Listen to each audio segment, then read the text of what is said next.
Aujourd'hui, on profite de cette occasion pour informer l'opinion nationale et internationale de la situation qui se trouve à Goudomp. Vous le savez tous. Cette situation n'est rien d'autre que, sur les pancartes en le voyant, il y a eu des chantiers qui ont démarré ici, depuis, en ce qui concerne le stade municipal, le hangar, la salle de la radiologie, le CLAC, et qui reste ici jusqu'à présent interminé complètement. Et on a fait des vérifications, on a compris que tous ces fonds ont été débloqués. Et voilà les questions que les maires ont été interpellés depuis longtemps. Il n'a pas voulu nous éclaircir. Le gros gâteau qui nous pose problème, c'est la réhabilitation du foyer des femmes. 50 millions votés par le conseil municipal, décaissé. L'argent est remis entre les mains de l'entrepreneur. On ne sait pas. Et jusqu'à présent, aucun travaux n'a pas démarré. Et le maire a l'excuse de nous dire que le lieu est occupé par les gendarmes. Vous le savez tous, l'argent a été débloqué 1 an après les gendarmes l'ont occupé.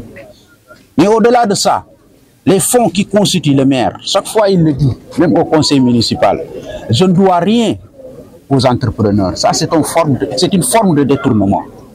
Parce que dans un chantier, on démarre et on sort l'argent par étapes sous le contrat, avec une périodicité. Mais nous, à Goudomp ici, on paye les entrepreneurs avant de commencer. Ça a été son slogan même, on peut partout. Donc, le foyer des femmes est là. Le chantier n'a jamais démarré. Et pourtant, les fonds sont partis, épuisés complètement. La radiologie est là-bas.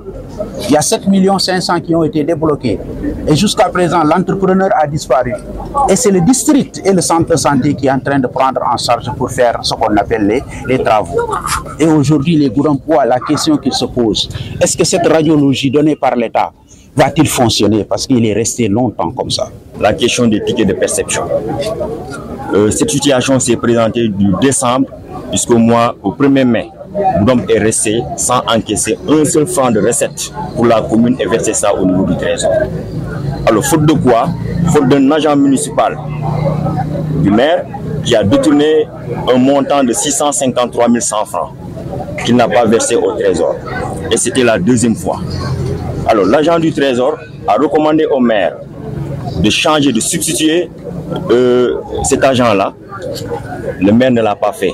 Il est resté janvier, février, mars, avril, jusqu'au 1er mai pour pouvoir décanter la situation. Il a fallu que la jeunesse se lève pour réclamer cela.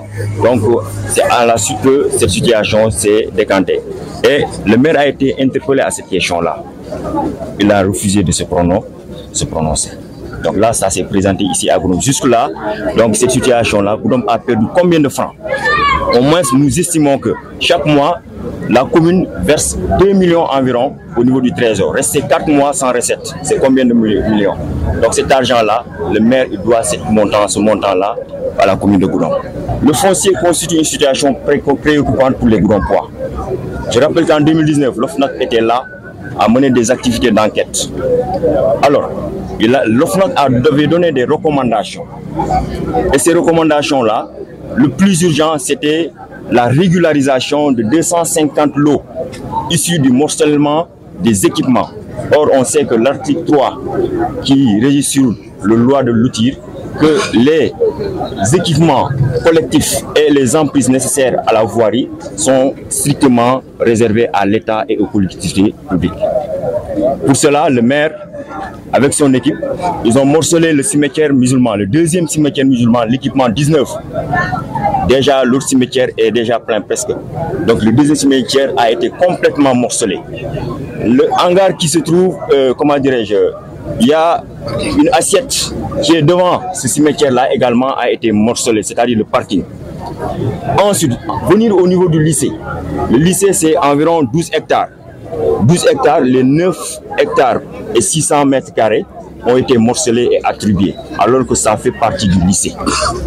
Donc cette partie-là, on a pris cette assiette, on l'a nommée, comment dirais-je, cité des planteurs.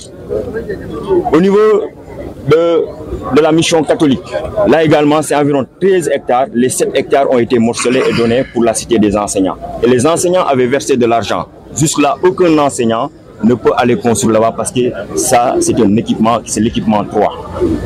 Alors, ce qui s'est présenté, c'est le chef du département. Nous devons habiter le stade départemental. Alors, le conseil municipal, le maire et son conseil municipal, ils ont délibéré une assiette de 4 hectares qui ne se trouve même pas dans la commune de Goudomp, qui se trouve dans la commune de Kawour. Et ça a amené des problèmes.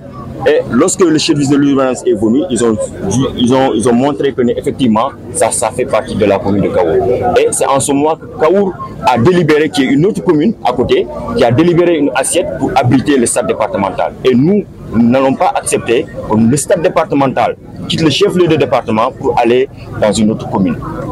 Donc pourquoi cela? Parce que les équipements qui sont là ont tous été morcelés par cette équipe, le maire et l'équipe municipale qui est ici en place. Les planteurs qui sont là, ces planteurs-là ont eu des quotas.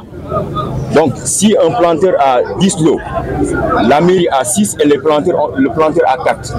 Ils font esprit de prendre un lot ou 2 lots et les placer au niveau de la cité des planteurs. Sachant que ces planteurs-là ne peuvent pas accéder à ces lots-là. Donc voici des irrégularités.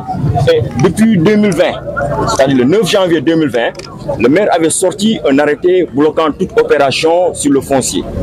2020, 2021, 2023, 2022, 2023, précisément le 18 juin 2023, avec la pression de l'autorité administrative qui a poussé le maire à lever l'arrêté.